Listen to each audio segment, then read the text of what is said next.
Hello, everybody, and welcome back to another episode of Snuffed. Today, we are joined by a very extra special guest, my pal, my production teammate, and the season designer of Below the Bayou. Hello, Jack. How's it going? I am doing well. How have you been? Oh, we're just swell. We're swell. We're living life. We're here to talk about this delightful season that you've created. I mean, looking back at it, I know obviously when we were doing the production part of it and the casting part of it, you were an anxious fella. You were going through it.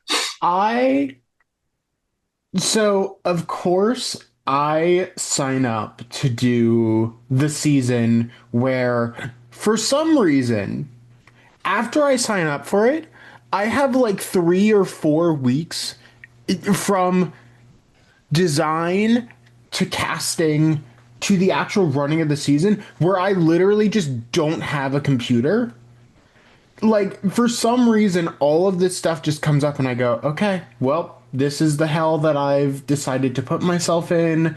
I am now going to be stressed out during the entirety of fall because of this. And there's a lot of things that we'll talk about where certain things ended up getting cut or changed or swapped around at the very last minute. Right. And I mean, I'm very, very happy with the season that we ended up with. Uh, Mhm. I think that things worked out really well. But there are definitely some things that I've now noted as like, hey, we're never doing this again. What do you feel like we're never doing again? Um, I mean, to start, simply going like, hey, I'm gonna just make sure that if I sign up to run a season, I don't have life kicking me in the balls halfway through. But doesn't it happen almost always to where life kicks you in the balls after? Like you've already committed, it's already done, and then like midway through the season, that's when it starts getting you. Yeah, no, but for some reason that ended up happening at the start of casting Mhm. and the midway point of casting, Right. and then the start of the season, and then the midway point of the season. Like it was an unreasonable amount of dick kicking. They really said you do not get peace, you do not get rest, and if you want peace or rest, you will not be receiving it at this time. And that part is crazy, just crazy work. But life goes on. And I Yeah. mean, ultimately, despite the production setbacks, it turned out to be probably the best prestige season we've had so far. So, I mean, let's get into it. The season design. So, first and foremost, what was your inspiration going into this season with the Bayou theme? Was it you or was it Lily? I can't remember.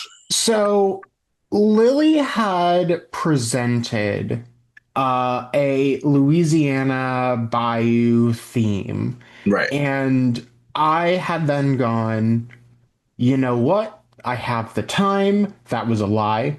And I have the energy. That was a half lie. To put a season together. Because immediately the first thing that popped into my mind is the primary thing that you see throughout the season and was the main sort of like advantage twist being the voodoo idol. Mhm. Uh, so that came up as like a I really liked what we did. If you had gone back to the last 2 or 3 seasons of Suitman Survivor with the Burning Idol, Yeah. it was an interesting thing in concept. Where in order to hold on to an idol, you needed to sacrifice your vote. Mhm. But the main issue was okay, but that just kind of sucks for the player involved. I wanted to modify it to where you are now going to have to make someone give your vote to someone who you really trust in order to keep the idol. So all of the votes stay the same, and as long as you have a good ally, nothing matters. You Mhm. have an idol, they have your vote. But then I also sprinkled in a little mechanic where, oh, if your ally hard betrays you with it, congratulations, they get the item, they have no strings. And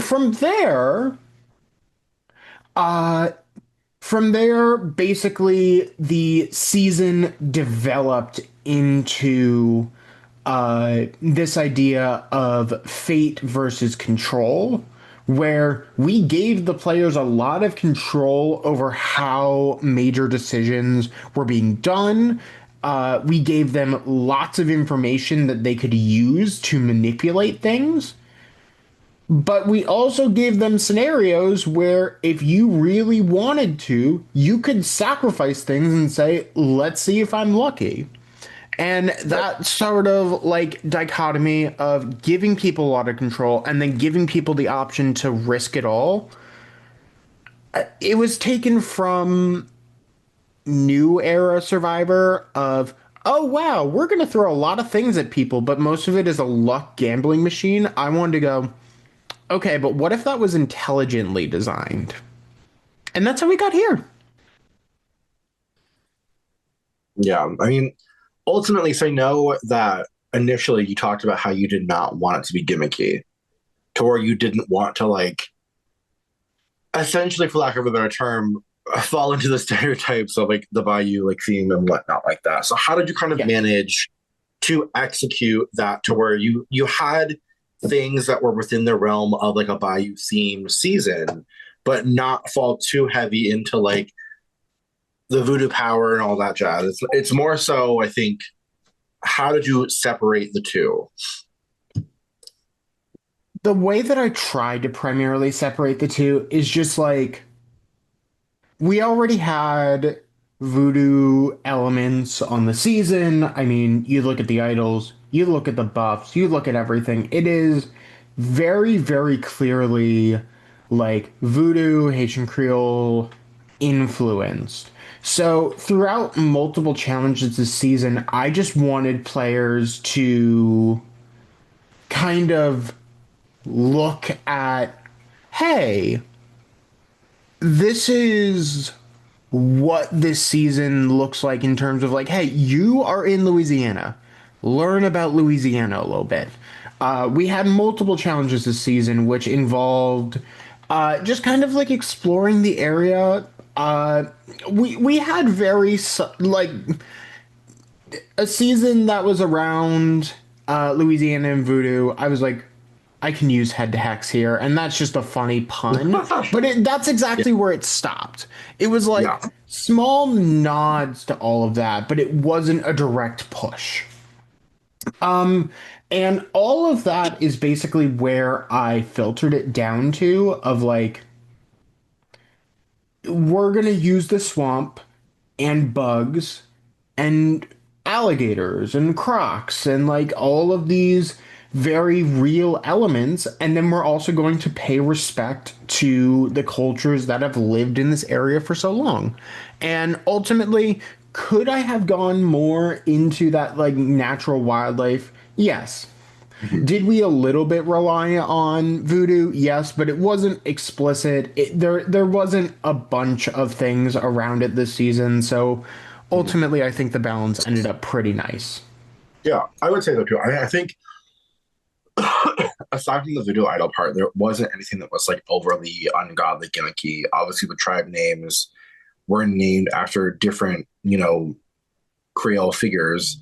But ultimately, we saw a variety of different twists pop up in the pre-merge that like we haven't necessarily maybe seen as frequently at the very least in either Prestige or Suitman. So first one, we had, and I want to talk about your motivations behind each of them. So I'm going to go one by one. So first and Yes. foremost, the very first challenge, you decided to be an absolute rotted bitch and do the drag me in a tribal challenge.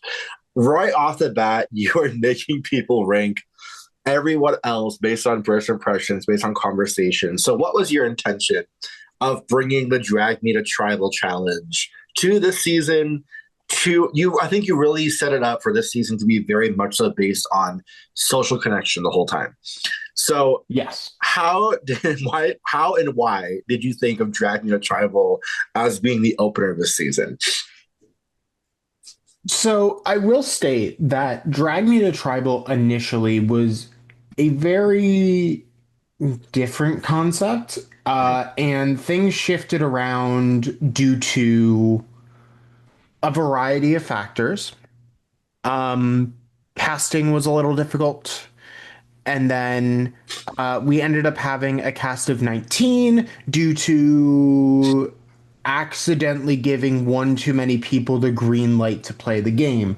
Uh, so I it shifted, and as I pull up my original document here, because I do have various different versions of the immunity guide this season.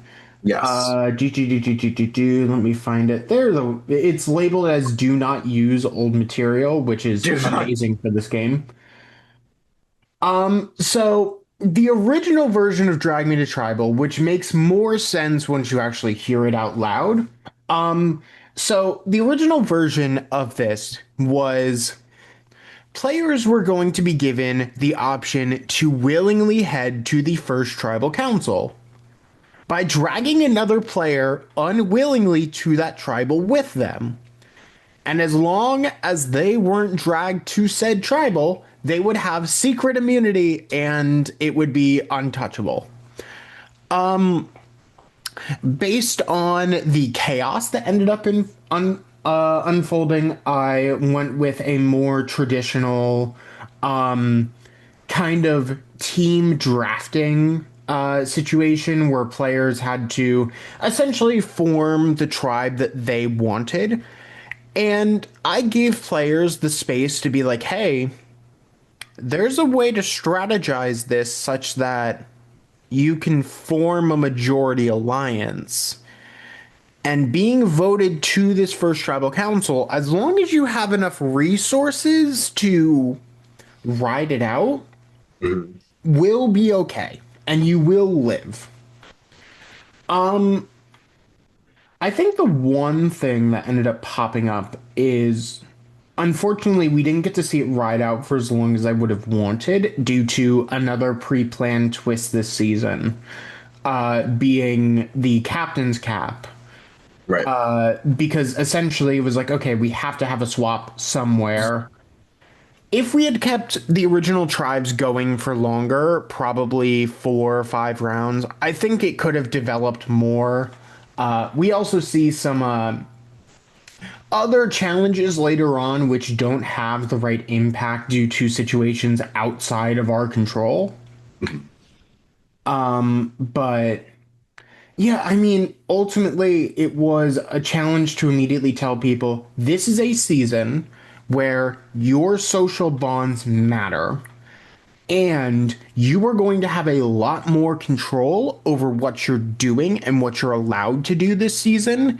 How you use that is how you are going to win this game.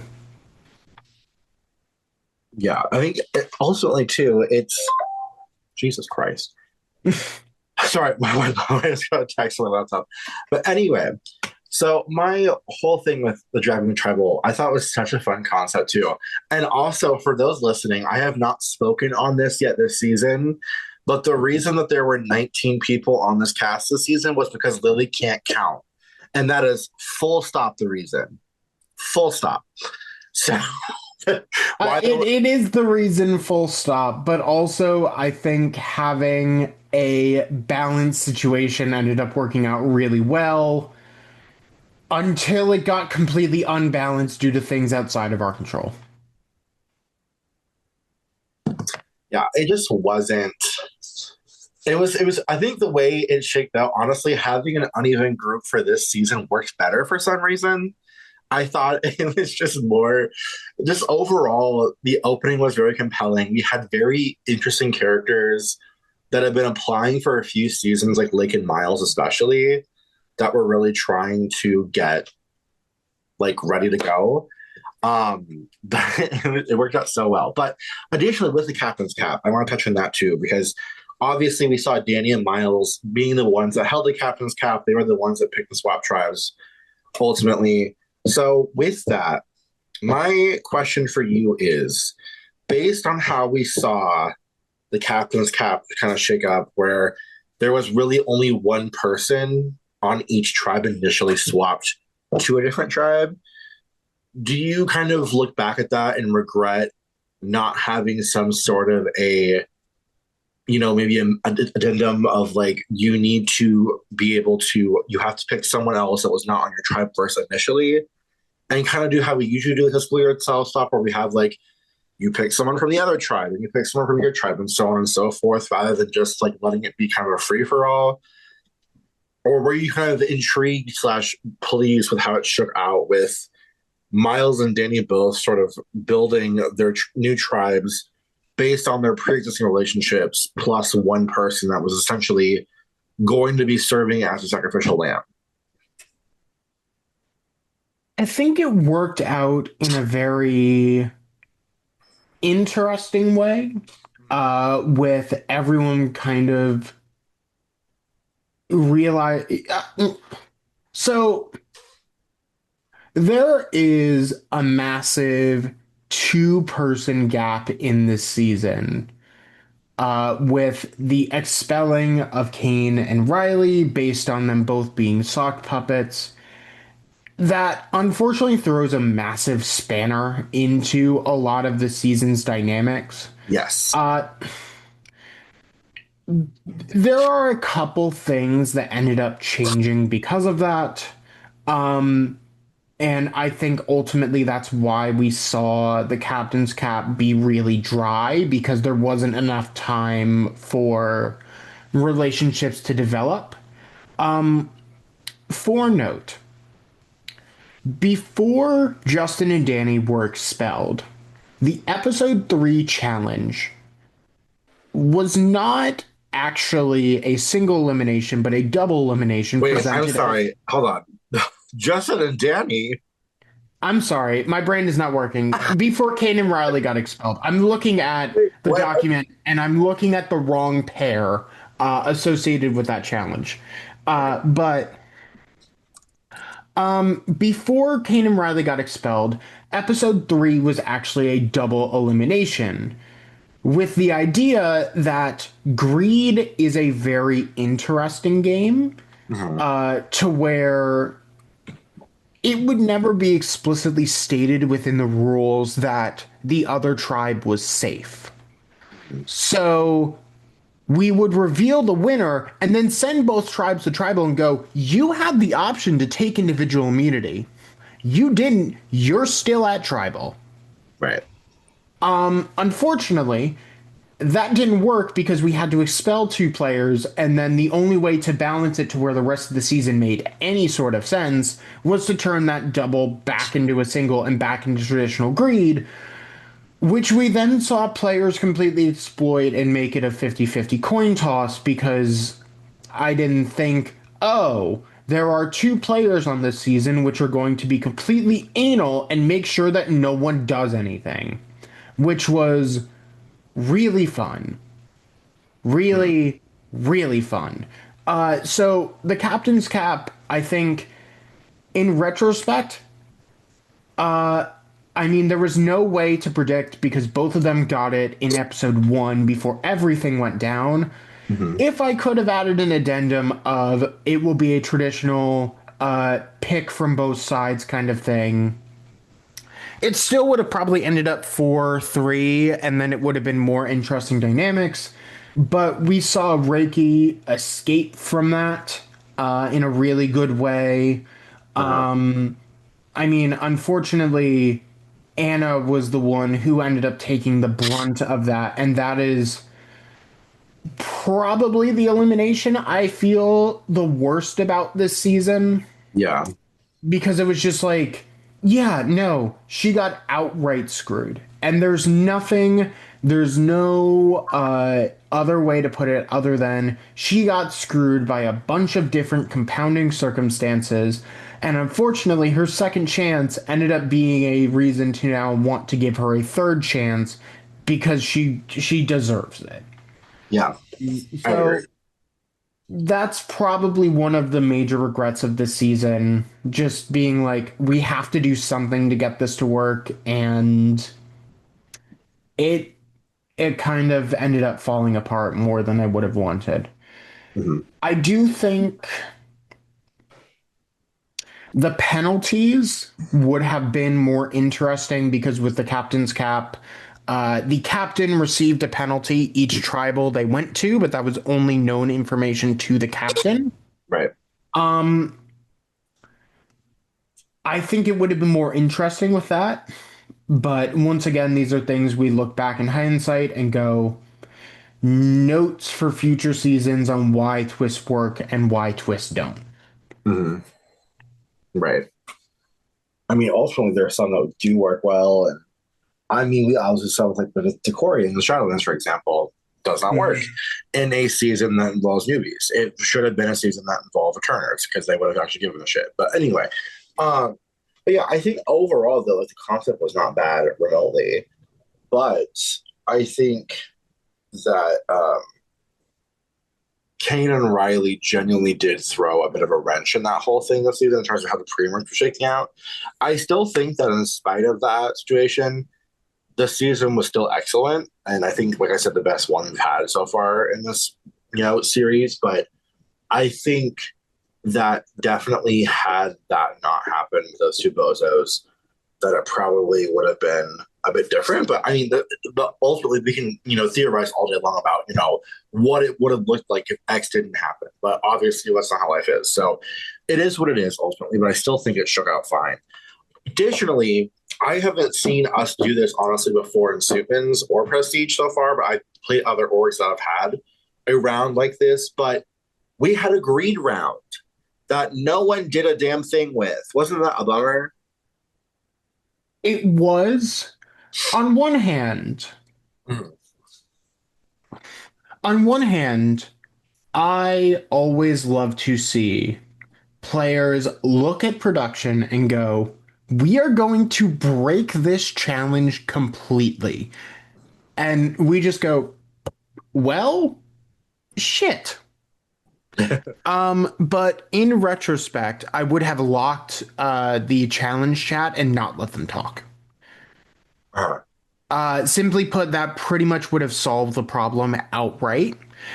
Because the way that that challenge ended up shaking out was, I want to say Jackson basically went, "Hey, I've confirmed through everyone that there is no way that they've taken anything." The two parts I would have done with this, and the reason I cracked down on stuff later on in the season, one, they confirmed to each other what the abstain message looked like, which was not intended.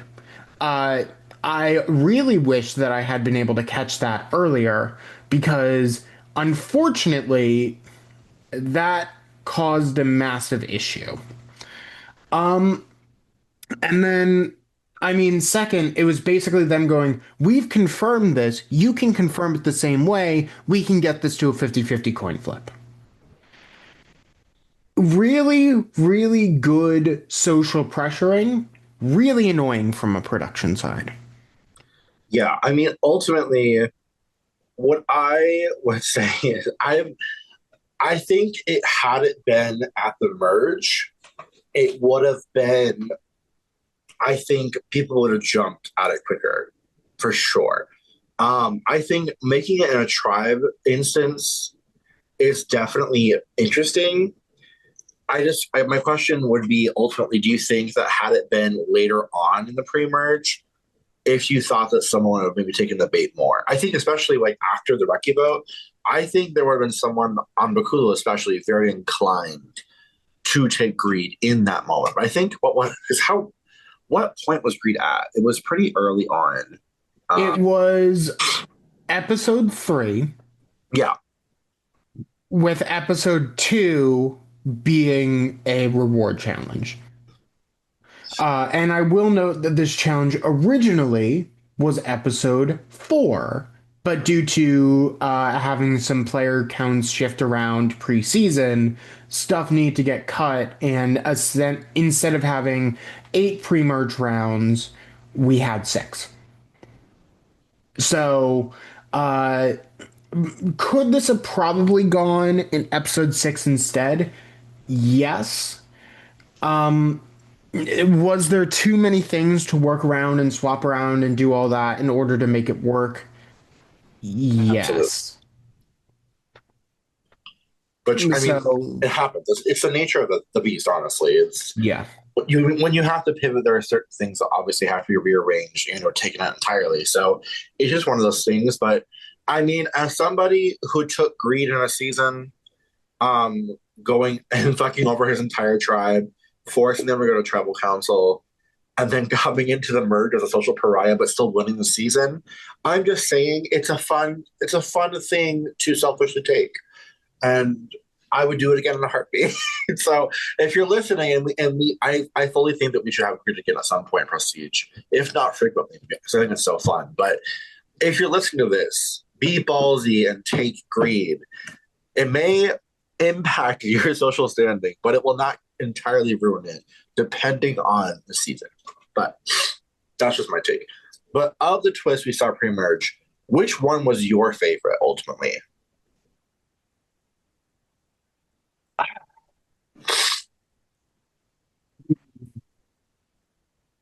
I think honestly how we ended up executing Drag Me to Tribal and having that be a very early fluid game where players immediately got to know each other and certain players immediately pissed off the entire cast. I think that worked out the way we intended, and that was the major thing that didn't get tainted through the Kane and Riley situation.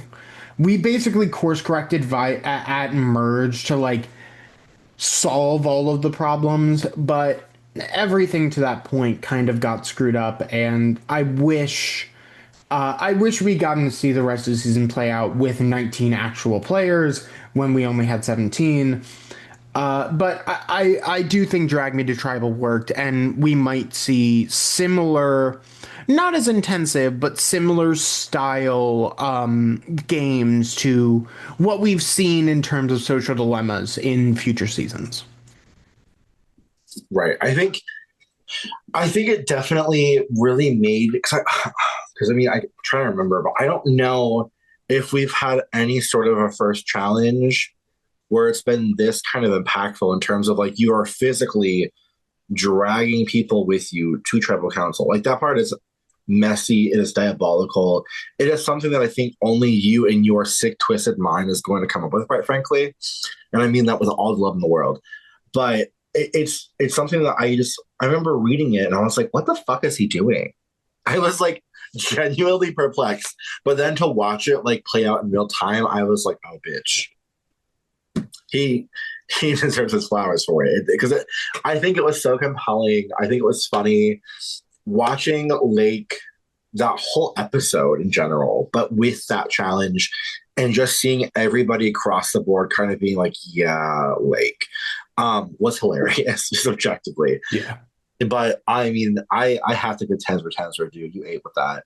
But additionally, what was one thing that you had considered, whether it be an advantage or a twist during development of of Below the Bayou, that did not make the cut for this season? Are you willing to share, or are you not willing to Yes. share? Based on okay, go for it then. So, the original concept for the merge was very different. Mhm. And it revolved around having 20 players on this cast. Which honestly, I'm very happy that we ended up doing what we did because if we had done what we had done originally, this twist does not land at all, and it's just so painful.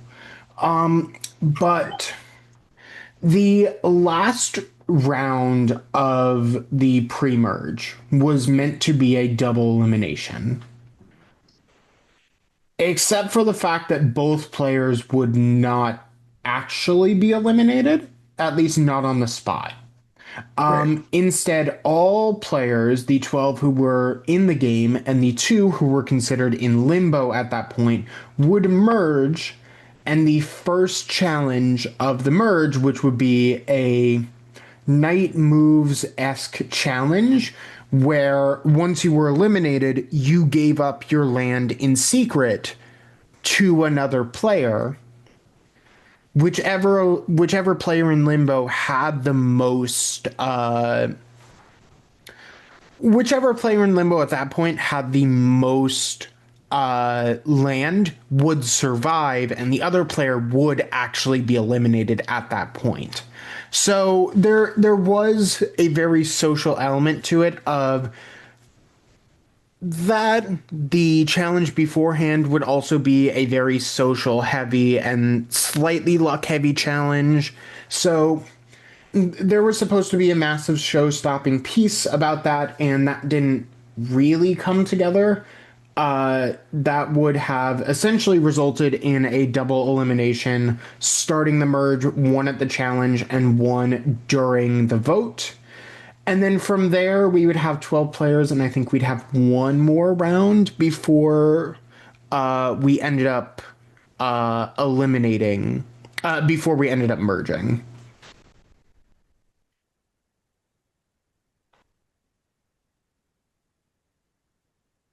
Which is a long-winded way to say we had a lot of things planned and then things kind of caught fire.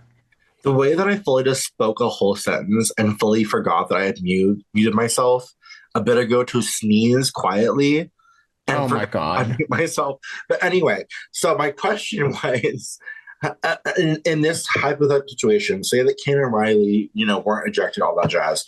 How do you think if we were to implement that, and if the schedule originally as planned stuck through, and we did have that twist, how do you think that would have impacted the game long term as we're entering the merge? You have this twist. Surely it's going to not only piss folks off, but also turn the game upside down. But how do you think that with this specific group that it would have changed things? I think it would have forced people to consider a lot more of basically how they were approaching the game. Yes. Mm-hmm. Um, this was a very social heavy season. I think players who had potentially gotten screwed at that last pre-merge tribal would then be able to use previous allies to really bolster their game. And Mm-hmm. it almost worked out. It really almost did. Uh, I think the way that we got away with having still social elements in the first three episodes of the merge still worked out really well. It Yeah. just ended up not having as much impact because unfortunately we had essentially three drafting mechanics unintentionally placed very close together, Mm-hmm. to where I think literally Astra calls it out. It's Final 19. Players draft each other into teams, bring their friends, and then having fodder. It's Final 15. Players draft teams and then draft fodder. It's Final 10. Mm-hmm. And I don't think that was as intended, but we'll get into it as we get there. But yeah, no, there was a lot of. I think the twists went well. It just did not work out properly. Right. No, I would agree. I think that's fair to say. Okay. So this season, wait, just kidding. Hold on. First and foremost from Dell, because this also has to do with season design. So this season, Dell wants to know, how do you design challenges? What do you take inspiration from? Are the first two questions that she has. Yes. So challenge design in general,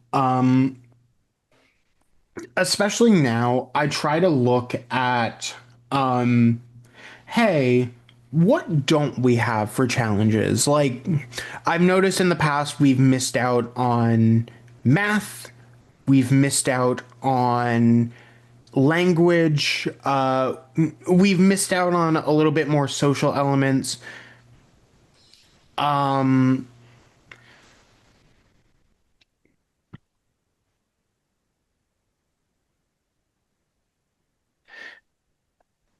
uh, Basically, it's like trying to fill the archetypes of like making sure that everything is used throughout the season. Yeah. And then from there going like, okay, math challenges. How can I make it so that you're not just simply doing boring like basic math? And the answer I came up with was, okay, we haven't used the drawing challenge in a little bit. Let me do that, but add a math element to it. Basically, just kind of like merge thing together into things that end up feeling really satisfying. The concept of, for example, hero's journey, that was a kind of last minute, like, I don't know what I'm going to do for this, but I'm just going to throw it together. And I threw it together in Photoshop in probably like an hour, hour and a half, and went, no, this is actually really good. Oh my God, no, this works. Okay, great.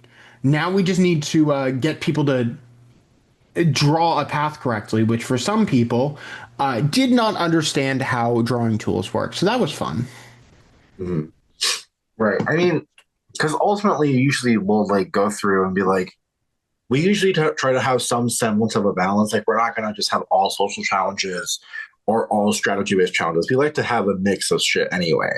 But additionally, another question we have, what do you usually take inspiration from? I know that like a lot of the challenges are kind of based off of like, sometimes TV shows that you see, stuff like that. So I guess what were some challenges that you enjoyed this season? That you had taken from, was like a video game, was a TV show? Because I know you kind of pulled from different areas. Yes. So I can start with word snipers. Word snipers originally was a more complicated concept based off of a live game called Subversion. Specifically, a challenge they held in Subversion 2. I have a lot of reverence for the series. I ended up helping out with Subversion 3. And essentially, it was a game called, I believe, Just One, and then adapted into a more push your luck kind of risk taking. Here, I basically gave the players the option to strategize and really think about a challenge and how they wanted to approach it. And this is where I will give Astrid her flowers of managing to completely shatter a challenge. Yeah. She managed to successfully make a game where all of the clues did actually apply and all fit within the rules while having additional coded elements to where it was able to metagame it in a way that I went like, yeah, no, I can't stop you from doing that. You're doing the right thing. You're just breaking this game in a weird way. Like, shit, I don't understand how in the fuck she manages to. I feel like the way her brain works is incredible to me. I'm just like, how the fuck? Because my brain is obviously not wired the same way at all. My brain is wired for like social logic, not this kind of shit. So the like statistics of it all, it's just very wild how she's able to like poke holes and shit and figure out like what the best approach is for a challenge. And I'm like, girl, what the fuck? And now she's broken, or at the very least, I think tied the immunity record this season for a single season with Tim. It's like, girl, what is she human? It's wild. It's crazy and impressive. But I mean, ultimately, you and Astrid have, I think, a similar brain in that regard. But I mean, additionally, with the challenges too, Prestige typically does more live challenges than other servers. And Dell wants to know, why is that an emphasis? And is there a difference in how you approach the creation of a live challenge and their use versus a non-live challenge? Um, I mean, in terms of live challenges, we try to just make sure that everything feels, how do I put it, other than fair. Um, we try to just make challenges where anyone can reasonably win. I'm trying to think of how to word this.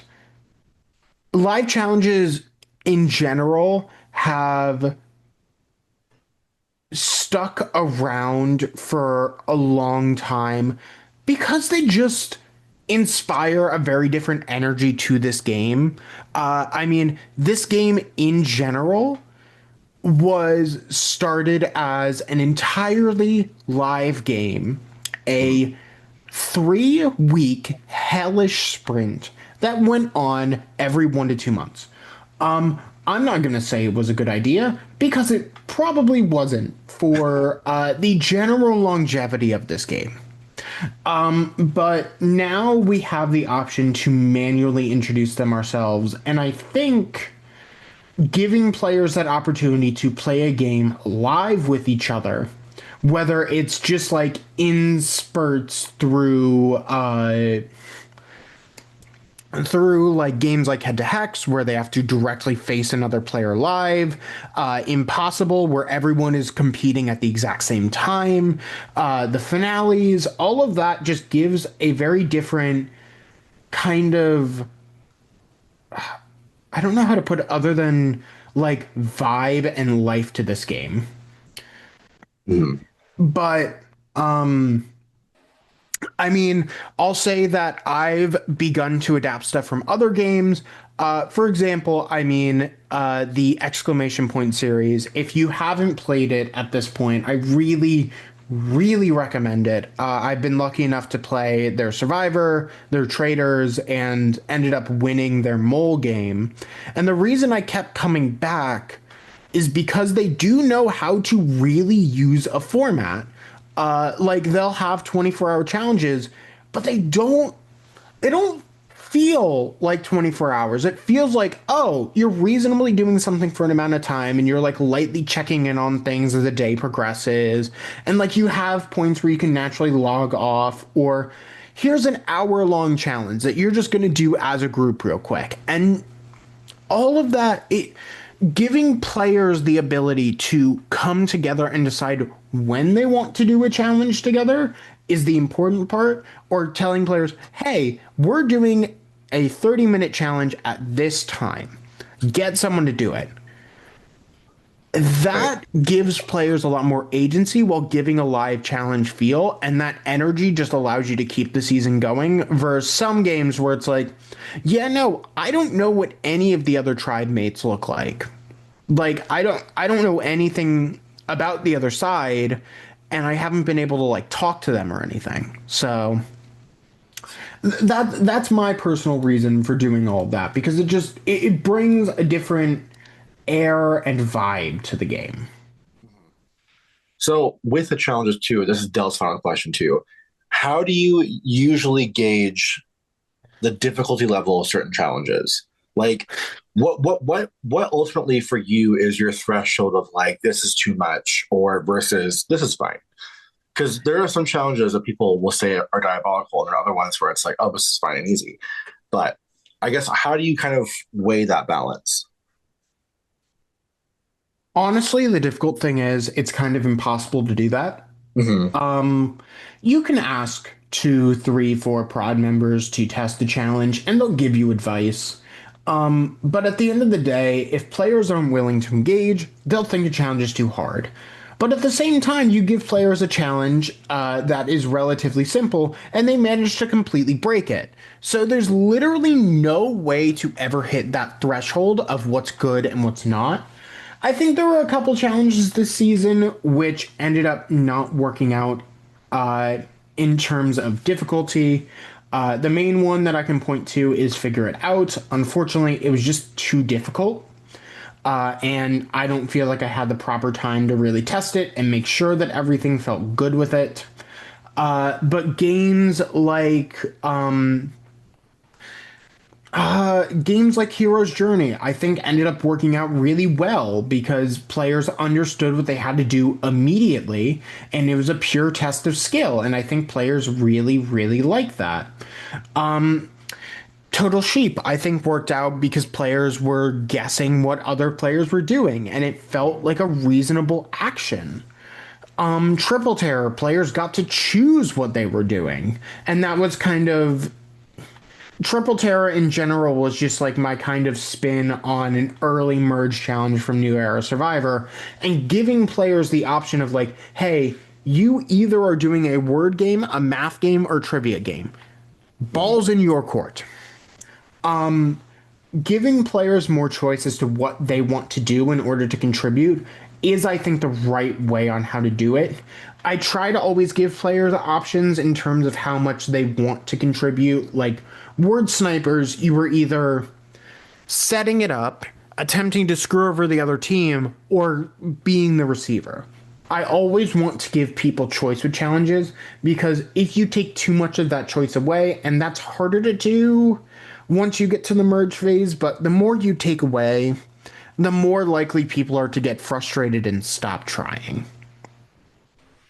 Yeah, I mean, ultimately, I think giving them some semblance of agency, but also making them having to like make them have to work for it, ah, eats so much more. But I know, I remember there was one challenge that I think we didn't earn your stripes, where I was like actively cussing you out on VC with Zach. I can't remember what it was now. It was like a late in the game one, but I was like, this bitch is gonna get cussed out by me. I Um, mean, I can pull up the document, it's not hard. I mean, it's not that it's not that deep, but there are some challenges though where I'm like, girl. But ultimately, I think this season, especially the challenges, especially for what our theming was, the social aspect that we really wanted to focus on and hone in on, I think it worked so much better.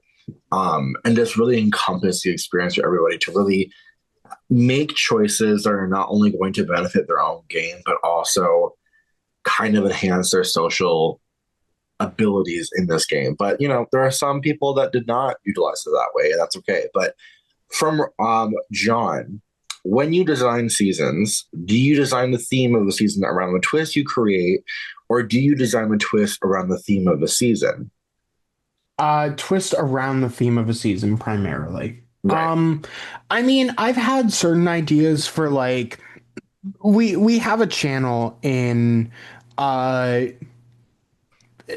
in general of just like here's some future twist or advantages ideas, here's some future season ideas.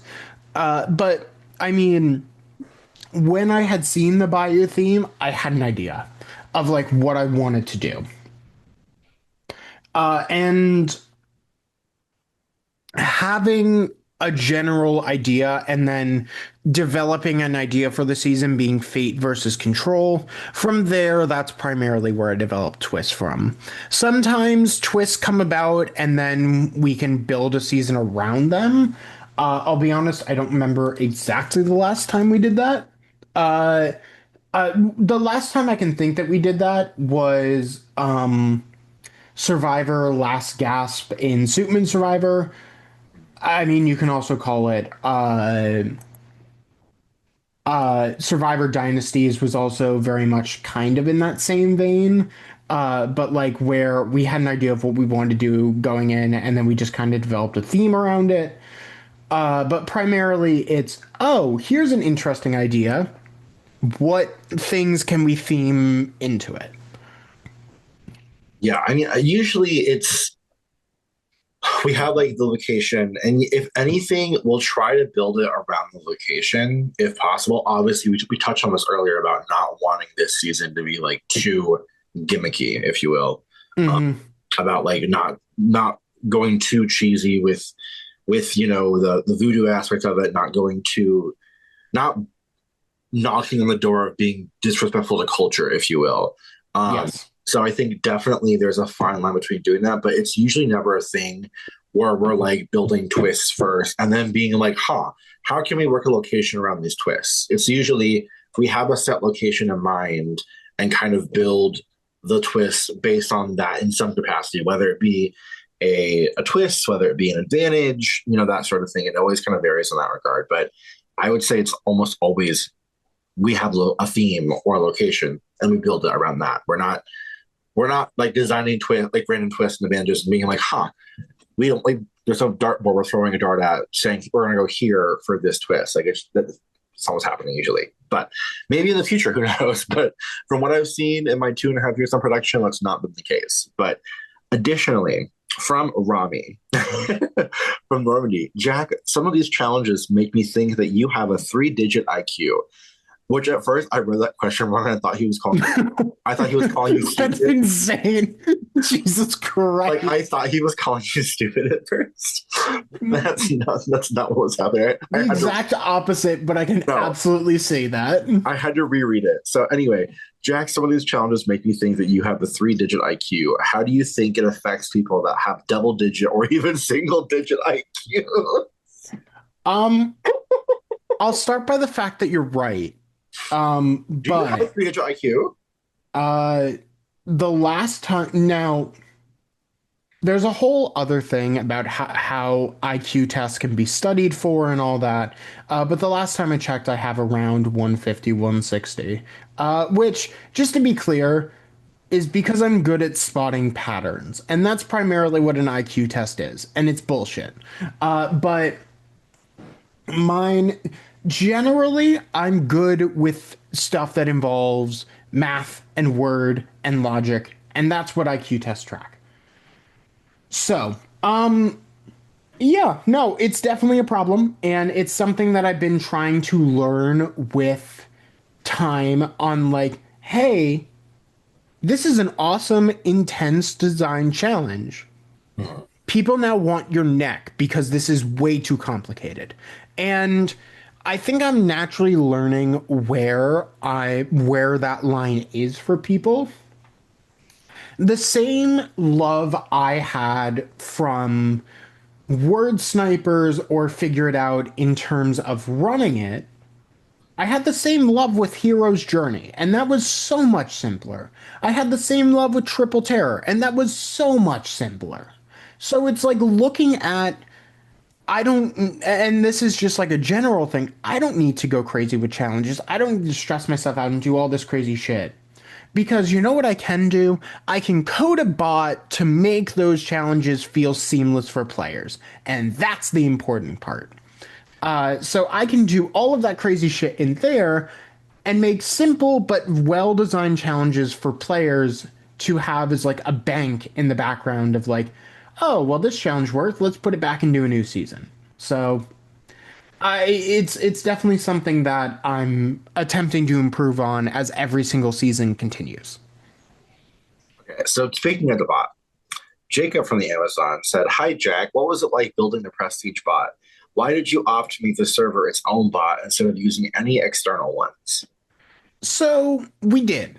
Um, I mean, as you might know, there's a bit of a history with attempting to use a bot with Prestige Yes. and Suitman's in general. It started with in Suitman's having a bot that was localized to Sean's computer.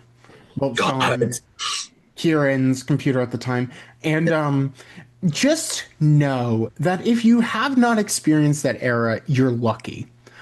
Because that bot consistently ate shit. It was a bad time. It was a horrendous idea. And as much as I love Kieran for what he did for that, it was a pain in the fucking ass. So going into season one, we decided to use a service called Bot Ghost. And that was a simple, a very simplistic kind of like block based thing. And even then, we had issues where I had to design some overly complicated bullshit to do basic stuff because, unsurprisingly, block based coding sometimes doesn't want to work with you. Right. So, season one, season two go through, everything's pretty okay. And then between season two and season three, Bot Ghost is exposed for having a really, really bad vulnerability and is basically given an ultimatum by Discord that they are never going to be able to copy over, so their bot entirely goes down. And I look at it and go, I had so many problems with this bot in general. Now I get to improve it. Now I get to use my fucking degree and weaponize it in order to build a bot. And as such, I chose yet another general purpose Discord bot, or YAG dot XYZ. It's a long fucking name. But the reason I ended up settling on this is because of the game that Figure It Out originally came from, Low Quality Survivor. And I saw what he could do with the bot in terms of general programming, and I said, I have a degree in essentially computer science. I should be able to figure this out. And from there, I learned Go. I learned a variant of Golang, which is essentially a very minimalistic coding language that just worked out. And from there, I mean, I've just tried to get players to be like, hey, this is how you interact with the bot. This is how we can run our challenges.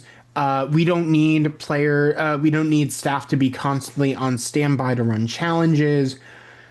As much as that does give an air to the game, it is easier sometimes, for example, for Figure It Out or similar games to just be like, here's an automated server. There's now no way for us to screw up the hunting bot because players search on their own time and go, oh, let me figure out like what I need to get done. And I mean, ultimately, it's this idea of how can I put it other than like efficiency? Because I wanted to build this bot, but also this game would not be running without it. There's just too many underlying components and issues with challenges and all that that would just be such a royal pain in the ass without it.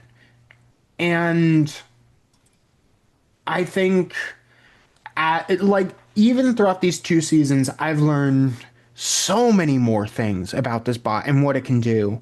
And for example, with you're pushing it and figure it out, I had database connections going up for how things can be run in terms of just allowing players to input very simple commands and then basically the bot knows what you've already done and just does it versus having to do all this complicated bullshit.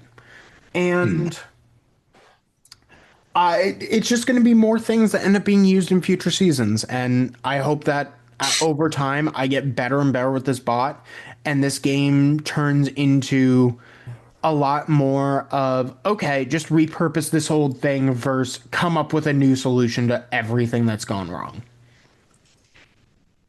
I mean, yeah, I think ultimately, just looking back at Suitman's with playing and being on production, the fucking old bot nightmare. It would crash probably every other day, if not every day, Uh-huh.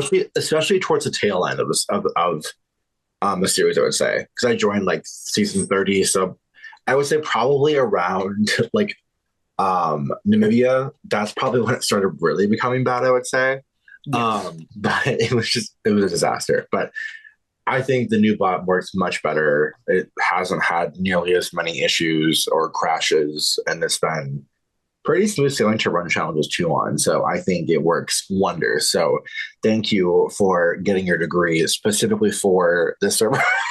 Hmm. That's obviously why you did it, obviously. So um, That's obviously what I did. I you came spent back and got my degree specifically to host the evolution of Suitman Survivor. That's what my whole life has come to. Thank you, and we appreciate that. We appreciate your sacrifice. We appreciate the potential student debt that you've taken on. I don't know your finances, but I'm just going to assume everyone has student debt. So thank No, you. you're not too far off. So thank you for taking on that much student debt to help this server. You're truly braver than all the troops, and so I thank you for that. Additionally, now we're going to talk about the actual season's episodes that we haven't touched on yet. So, episode 11, we're just going to talk about quickly because we've talked partially about it already. We saw the deadlock tie between Hayden and Vince, and then we went to Rocks. Now, of the four people that went to Rock, which I believe was what? Justin, Astrid, Colby, Justin, Nora, and Justin, right? yes. Out of the four, who did you maybe expect or had an inkling would actually be pulling the rock that was going to send them home? Did you think it was going to be Nora? So that whole situation was caused by Nora holding on to this extra vote for such a long time. And the previous round could have been solved via Nora playing this extra vote.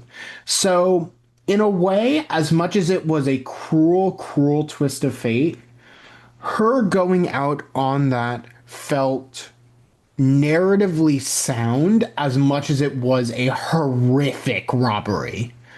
But I think it could have been interesting for the one time that Astrid isn't safe for her to draw the white rock and go home.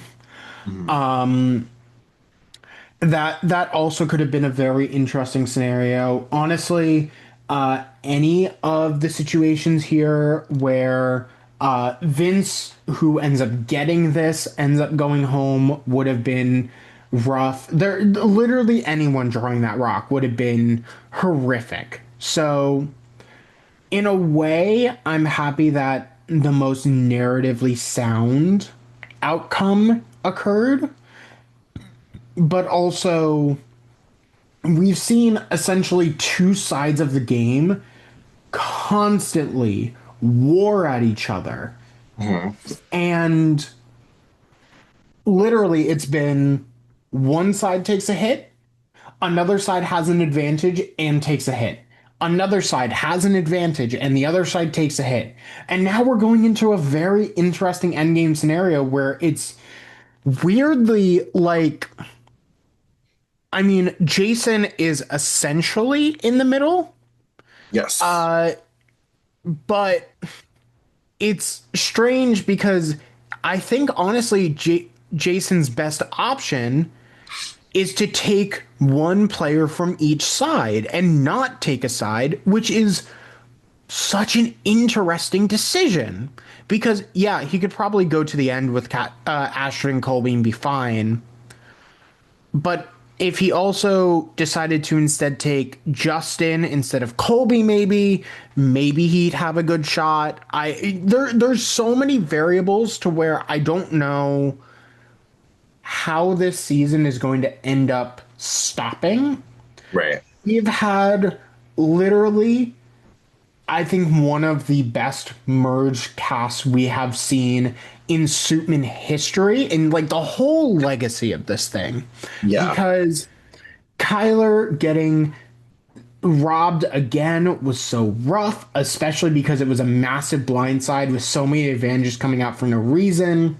Miles, who was a firecracker the entire season, finally getting one upped by Vince, and Vince kind of laying that all to rest. The unfortunate outcome of Reiki kind of just getting hard screwed, and there's Yeah. nothing you could do. Jackson kind of just being this pariah the entire time and finally being cut. Jacob going out because Hayden hits a 1 in 4 chance to lose both of his votes and go home, making Yeah. a 5-4 turn into a 4-3 in the opposite direction. Nora getting rocked out, like, and now Vince getting idled out at literally the last possible, almost the last possible moment.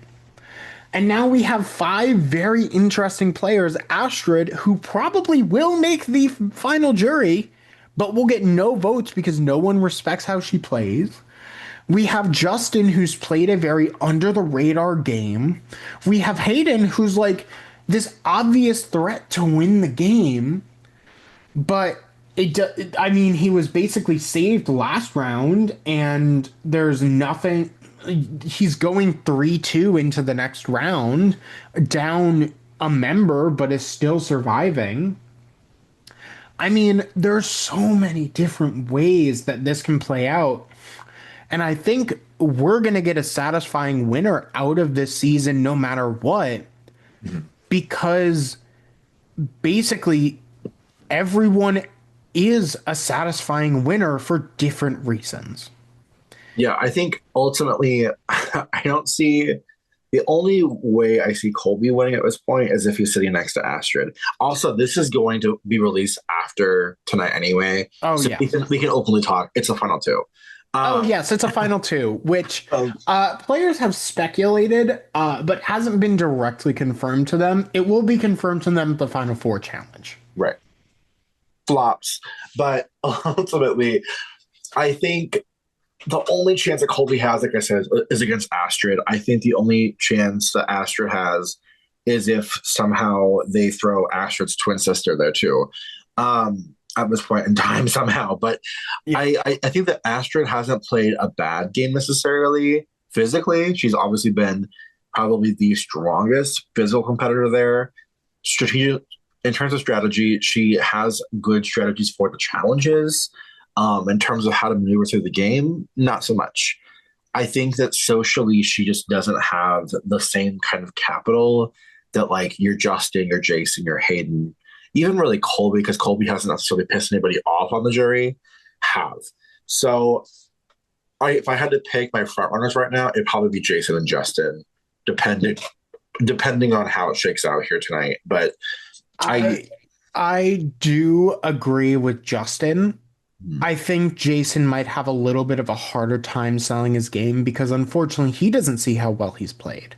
Hayden, I think, has the idea that he's played really well. And as long as he can present it right, he'll probably be the top dog.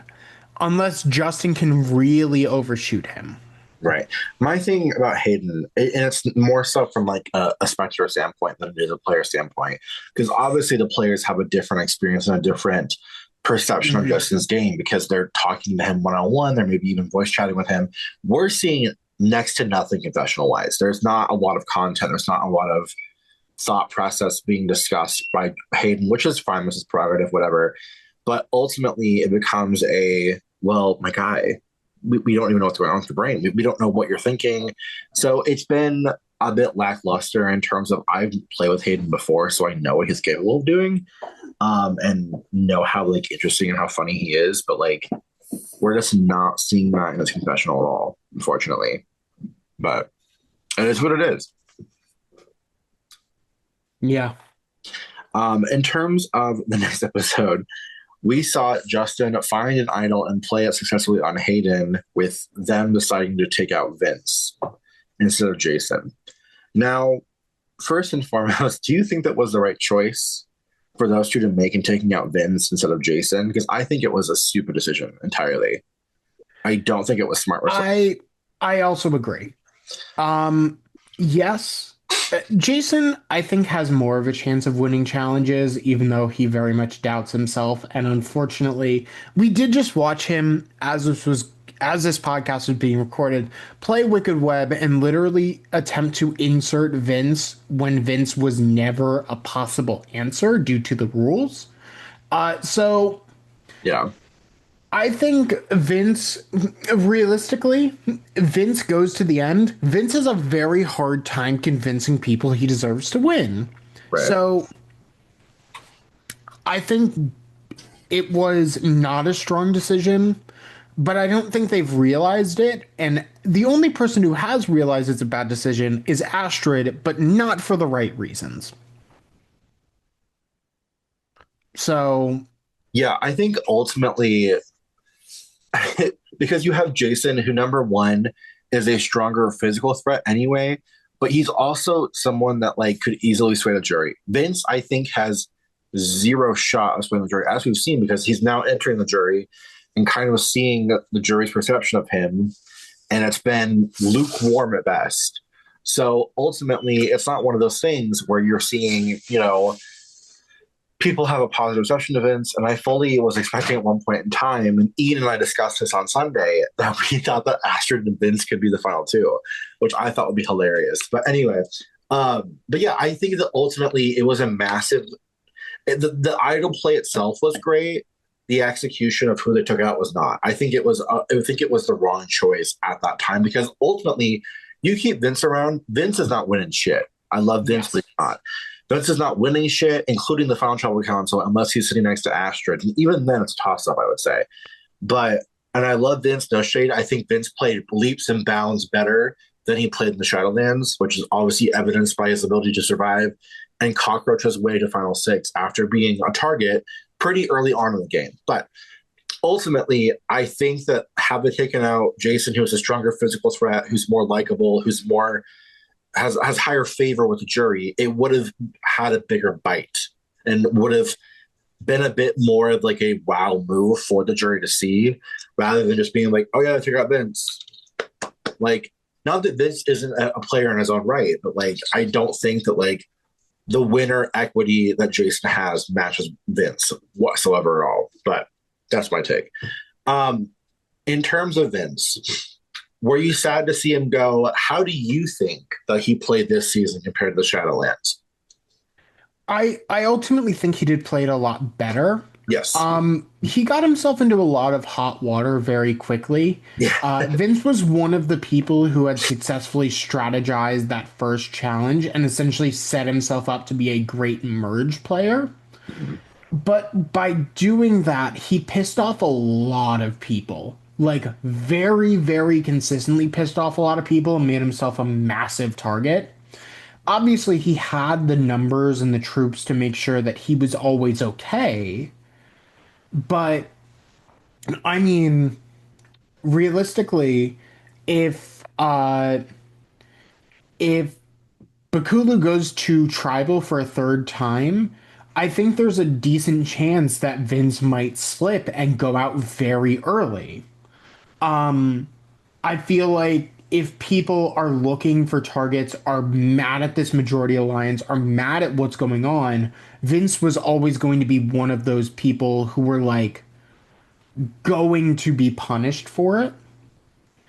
And I think it's slightly unfortunate that that happened, but ultimately it was a game of his own design. So I do think that he played a very good social game. He couldn't do as much with the physical game, but that's because he was up against fucking Titans. So there was not much he was going to be able to do anyway. Yeah, but I mean, ultimately, it is what it is. He made it. He made it through the final six, which I thought ultimately I never thought that Vince would make it this far. Honestly, I really thought if he made merge, he'd be early merge again in the season. I fully thought that, but I was pleasantly surprised. He should be proud of the game he played. He did play well. I think they, if slash when he gets a third chance here, which obviously we usually don't have people play three times. We have had a lot of folks play two times, but when if and when Vince comes back to play a third time, if he does, I think definitely the Achilles heel that he has is kind of his reaction. He needs to be less reactive to situations and people, and I think play a bit more stoic in terms of not showing all of his cards right off the bat in terms of how he feels about people. Just limit the crash outs if possible. That's all. But now we're down to the final five: Astrid, Colby, Hayden, Jason, and Justin. Tonight is the finale. I believe that you're partially hosting, Lily's partially hosting. I'm reviewing the results for Wicked Web. What are your predictions for tonight? So my gut feeling is that I feel like either because she's going to win out, or people will be like, yeah, no, we win against her. Astrid will be in one of those final two seats. Mm-hmm. And as such, whoever can manage to get to the other final two seat will probably win the game. Mm-hmm. So I think as long as people play their cards right, I can honestly see anyone winning. Hayden has a decent chance to take some of these late stage games. The games for tonight are a mix between a mini game collection and a season trivia, and then purely focused with some small season trivia elements. So I feel like these naturally appeal to Astrid's kind of flexibility, which is very interesting. Right. But I think also Hayden and Justin have the potential to really lock in and just kill this game. I also think that potentially, I mean, Jason could end up winning some stuff as well. It wouldn't surprise me. Colby just unfortunately hasn't really shown that breadth of knowledge about how to really dominate these challenges so far, so I don't think he's really going to have a lot of control. Uh-huh. But ultimately, I think that basically it will be a rush to see who can sit next to Astrid. But I also think these players are smart enough to figure out if Astrid loses a challenge here, they need to get rid of her so there's a second seat open.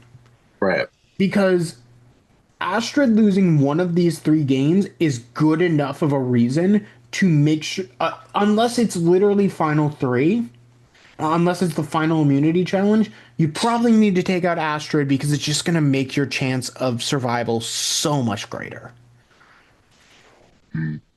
Yeah, I think ultimately the play is really getting Astrid out ASAP at this point in time.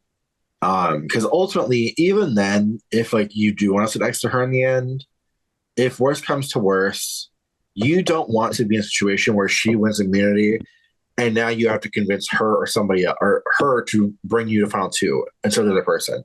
So I think she is the person most likely at this point in time to win her way out. So I think if there's a chance, she needs to get out first. That'd be my play ultimately. I think also I fully believe I feel it in my gut that Hayden's going to make it. With who, I don't know. But I think that Colby might go at five, assuming that Asher wins immunity. I could see, maybe Jason or Justin going at four. I feel like maybe an Astrid and Hayden final two might be in the cards, to be honest, but we'll have to see. I Um, can definitely see all of that. who do you think has played the best? I think at the moment, Justin has never really gotten a lot of heat. He got a vote at Vince by the final round of like, I hope you're going here, not realizing that there was a second part to his plan. Um, I think ultimately there's Justin is in a really good position. Hayden is in a really good position. Jason, if he can just talk through what he's done and prove that he has had a lot of control over this game, easily I can see a winner here. And if Colby can sit next to Astrid, it's probably a good chance that Colby will win. Yeah, agreed. But if Colby sits next to anybody else in second place for sure, in my opinion, to be at this point in time, I As don't see. much Yeah, as much as I would want a non-binary winner of this game, yeah, absolutely. literally as much as I don't as much as I would love a non-male winner of this game again, there is no way in hell that happens unless it is Colby and Astrid together. Yeah, which is unfortunate, but we'll have to see. Um, who do you think has played the worst? Let's get messy for a second. Oh my god. Astrid. Yeah, That's not even really a question. Astrid has played a very, very physical game of like knowing how to think about challenges, how to practice, how to like improv, how to get in really good positions. But the entire time, she has been pissing off everyone. mm, Every single person in this game does not like how Astrid has played this game. And mm, Astrid has basically had no allies and had to ride a majority for the entire game because there's nothing else that she can do. And basically, the majority is using her as a way to be able to just take up immunity spots. And I don't think she can attempt to pitch why she deserves to win this game, but people are not going to listen. Well, that'll do it. I think so too, honestly. I don't, I think the jury has too much of a sour taste in their mouth for Astrid in terms of, like, I think Jacob especially has mentioned the sour taste in his mouth for Astrid, which I think partially, though, is genuinely Jacob's fault for Jacob also not nourishing that relationship whatsoever either, but I digress. But I think that Astrid's social game was just sincerely lacking. Her physical game was great. I think that Astrid is genuinely such a compelling character. I'm so glad that she played this season against. I think that Astrid is just unintentionally funny and great, and I really enjoy Astrid. But anyway, I don't see her winning in any circumstance though. I really don't, unless like she pulls this like massive smoking gun that not even production is aware of out of her ass. I doubt it. But stranger things have happened. Ultimately, let's be sober with ourselves. But time will tell. Hmm. But wrapping up, what was your rose and your thorn from this season? I mean, I'll start with the thorn because it's so obvious. Uh-huh. Um, Unfortunately, casting for the season was a complete and utter disaster. Yeah, Um, it we was. for a variety of reasons. We didn't get enough applicants because multiple people were busy and weren't able to push stuff as much as we wanted. Right. And then when we did end up casting, we cast 19 people by accident, Really. and then found out days into the game that two players were actually the same person who had already played the game. So we really casted only 17 players, although we meant to cast 20. Yep. So simply put, there's a lot of lessons that we're going to take as a production team moving forward in terms of casting, Yeah. of making sure that standards are met, making sure that ads are going out, making sure that recruiting happens. We had talked about doing partnerships for a long time, and seeing how this season went, I am going to actively push for partnerships and make sure Oh, we yeah. I have that have a program together because yeah. we've talked about it since season three, Right. and life has happened to where it just hasn't occurred. Yeah. And There that's are been partially several. because of the bot and everything, but we're now working on it. Yeah. I think the partnership thing definitely. When we start recording, I'll talk to you for a second about that too, because I also have ideas. But anyway, but yeah, I think definitely because like, my time was limited in comparison to previous seasons with recruitment. I did do a variety of different DM and advertising blasts out, like I had in the past, to be fair. But there was just so many folks that were just either not playing right now, were already in an org, or some variation of the thing. So ultimately, it was so much harder to get your cast anyway. But like obviously, what we got ended up being great regardless. So that's a massive dub in my eyes.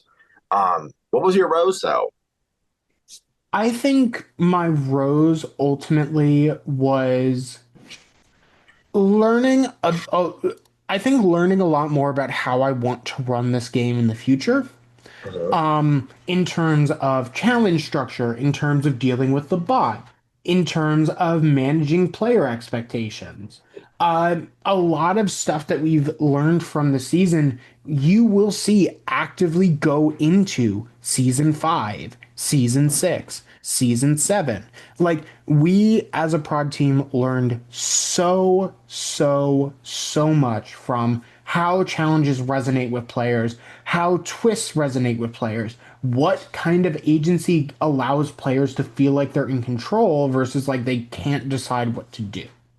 So ultimately, I think that we've learned the lessons that we've learned from the season are what I'm really proud of. And also something directly about the season.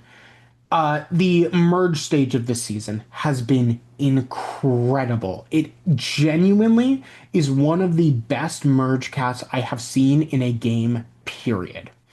So I genuinely cannot thank all of this cast, besides those two, um, for making this game as entertaining and as lively as it can be with all of the mess behind the scenes. No, absolutely. I think the cast that we got was so great, so dynamic. There wasn't really, I think, a single. Well, that's not true. There were two duds when we know who they are. But anyway, but the other 17 ones, I would say, were great. In regards to the cast this season, who from this season would you like to return for All Stars? I think that. Hmm. So, I mean, the obvious one is Reiki. Yeah, Reiki really just got a horrendous hand with being drafted into the wrong side and just being terminated on the spot.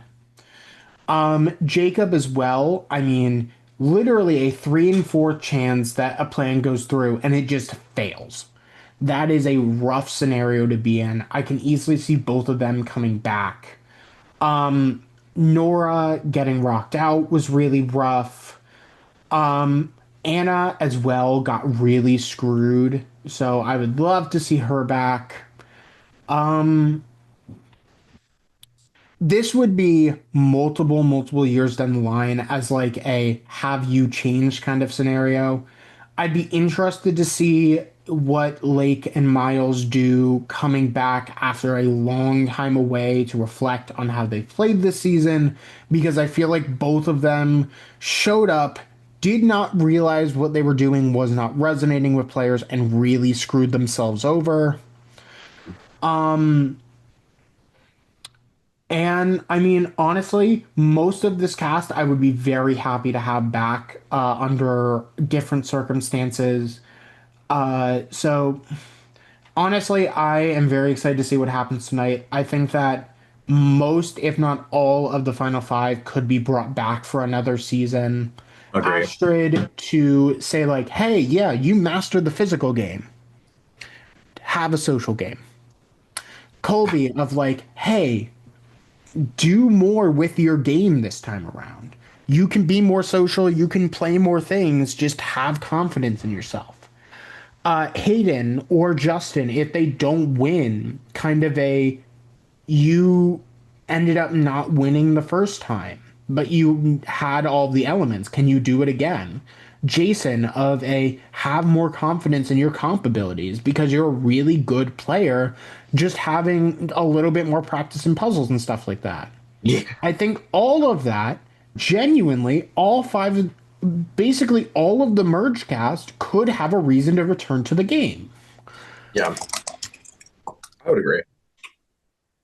But time will tell. Time will Um, tell. okay, final question. Okay, so are there any sort of locations? And obviously, there's nothing, there's no other Jack season currently in the pike that we know of at this Yeah, point. it's going to be 2 years at least. In terms of you think our turnaround or when you want to do another season? In terms of at least general turnaround and also when I would want to do a season, I'm probably going to have my hand in multiple other seasons from here on out. So, Right. That's valid. Valid and fair. Okay. Where location wise would you be intrigued to do another season? um,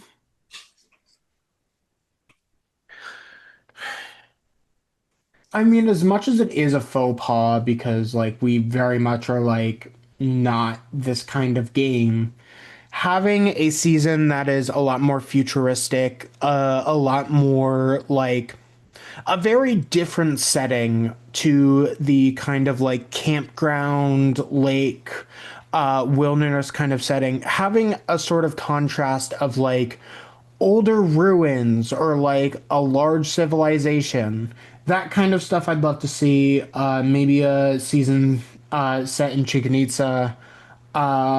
Maybe a season set in like I don't know, like there's a lot of like old towns or like abandoned places in the Middle East that just have that are very modern but have been abandoned. Having a season there could be very interesting. True. I think the recent film locations, the one that I would do, all I'll say is somewhere chilly. I mentioned it previously as a speed idea season, but currently trying to stew it in my brain as something that would be a regular season. But anyway, that's all I have for now. What are your final thoughts about Bull in the Bayou today, Jack, before we close?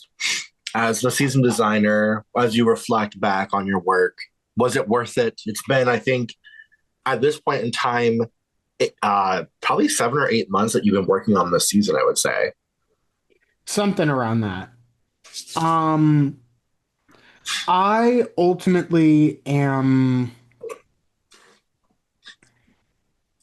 I'm happy with how this season came together. It was under a lot of strife. There's a lot of lessons that we've taken from it. But I think ultimately that is what the season needed in order to be as memorable as it has been. Um, I am very proud of the cast and how they've adapted to all of what we've thrown at them. And I cannot wait to see what happens in the future. Huh?